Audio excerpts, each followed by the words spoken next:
ஓம். சப்தஸ்தான வழிபாட்டினுடைய அற்புதமான ரகசியங்களை பார்ப்போம்.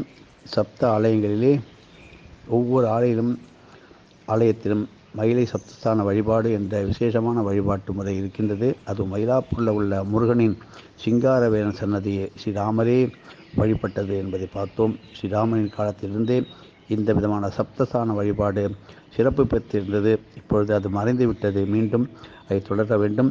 அதனால் அற்புதமான நல்லவற்றை மட்டும் பெற முடியும்.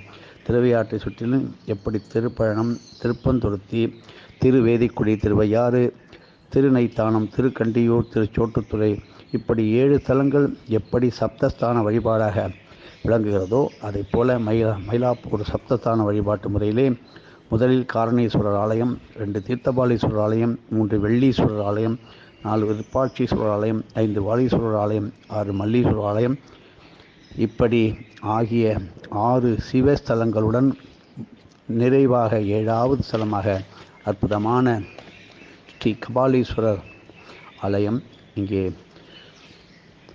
திகழ்ந்து விளங்குகின்றது, பொலிகின்றது. இப்படி 7 ஸ்தலங்களையும் முறையாக வணங்கி சமயக்குறவர்கள் தேவார பாடல்களை எப்படி சொன்னார்கள் அதன்படி இங்கே செய்ய வேண்டும். அவர்கள் எப்படி சொன்னார்கள், தேவாரத்திலே இப்படித்தான் வரும், அதனால தான் இப்படி என்ற முறை வந்ததை தவிர நாம இதில் எதுவும் சேர்த்து புகுத்து விடவில்லை என்பதை எல்லோரும் இங்கே புரிஞ்சுக்கணும். அந்த காலத்திலே 7 கோயில்களையும் உள்ளடக்கிய கடற்கரை வரை அற்புதமான விசாலமான பரந்த ஆலய வளாகத்தை கொண்டதாகத்தான் இந்த 7 கோயிலும் ஸ்ரீ கபாலீஸ்வரர் ஆலயம் அப்படி சேர்ந்தாப்புல அப்படியே விளக்கமாக விரிந்து வந்தது என்பதை நாம் இங்கே தெரிந்து கொள்ள வேண்டும். காலத்தின் கோலம் அங்கங்கே மாட வீதி, நாட வீதி இப்படி மாறிவிட்டது. ஆனால் தனித்தனி ஆலயமாக பிரிந்தும் போய்விட்டது. வேதனைக்குரியது. சமயக்குறவர்கள் பாடிய பாடல்களே சிலவற்றை நாம் பார்க்க வேண்டியது. சமயக்குறவர்கள் பாடிய பாடல்கள் இன்னும் கிடைக்காத பாடல்களும் எதிர்காலத்தில் தக்க பெரியவர்களால் மீண்டும் நமக்கு வரும்.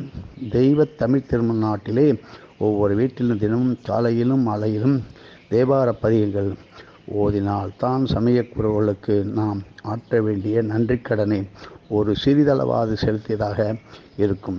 இப்படி மயிலை சப்தஸ்தான வழிபாட்டிலே இந்த 7 சிவஸ்தலங்களையும் சித்தர்கள் அருளும் முறைப்படி இதே வரிசையில் பாத யாத்திரையாகவோ அல்லது அவரவர் உடம்பு தேக ஆரோக்கியம் உடல் வாக்கிற்கு ஏற்ப சென்று தரிசிப்பது பல லட்சம் கோடி மடங்கை அன்றே தரும்.